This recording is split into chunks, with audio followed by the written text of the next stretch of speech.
Was Israel given a choice between life and death? What did God want them to choose? What's our choice? Let's begin in Deuteronomy 30. Was there a prophecy of a return from a then future captivity of Israel?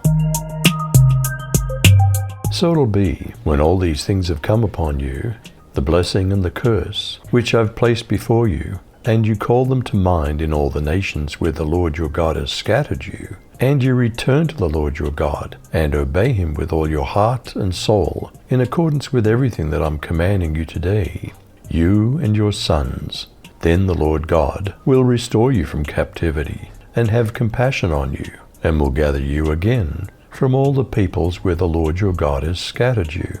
If any of your scattered countrymen are at the ends of the earth, from there the Lord your God will gather you, and from there he'll bring you back. The Lord your God will bring you into the land which your fathers possessed, and you shall possess it, and he'll be good to you, and make you more numerous than your fathers. What kind of circumcision does God really plan in Israel? The Lord your God will circumcise your hearts and the hearts of your descendants, so that you may love him with all your heart and with all your soul, and live. The Lord your God will put all these curses on your enemies, who hate and persecute you. You'll again obey the Lord and follow all his commands I'm giving you today. Then the Lord your God will make you most prosperous in all the work of your hands, and in the fruit of your womb, the young of your livestock, and the crops of your land. The Lord will again delight in you and make you prosperous, just as he delighted in your ancestors, if you obey the Lord your God and keep his commands and decrees that are written in this book of the law, and turn to the Lord your God with all your heart and with all your soul.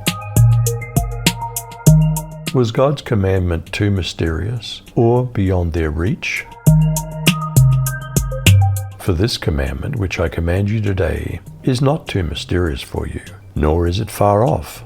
It's not in heaven that you should say, who will ascend into heaven for us and bring it to us, that we may hear it and do it? Nor is it beyond the sea that you should say, who will go over the sea for us and bring it to us, that we may hear it and do it?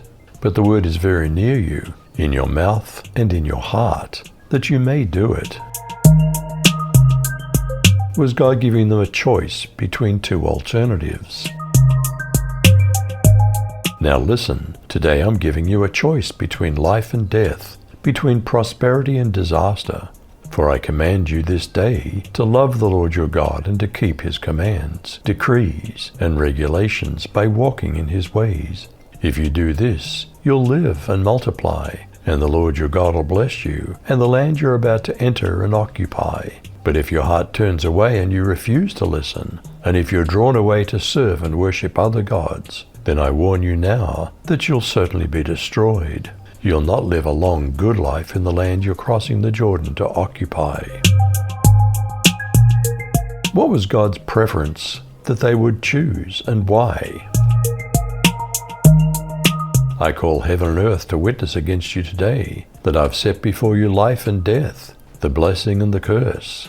Therefore choose life, that you may live, you and your descendants, to love Yahweh your God, to obey his voice, and to cling to him, for he is your life, and the length of your days, that you may dwell in the land which Yahweh swore to your fathers, to Abraham, to Isaac, and to Jacob, to give them. How does circumcision of the heart actually come about?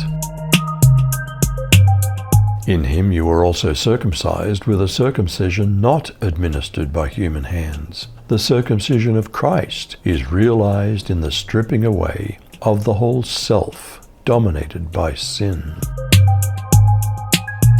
Was Israel given a choice between life and death?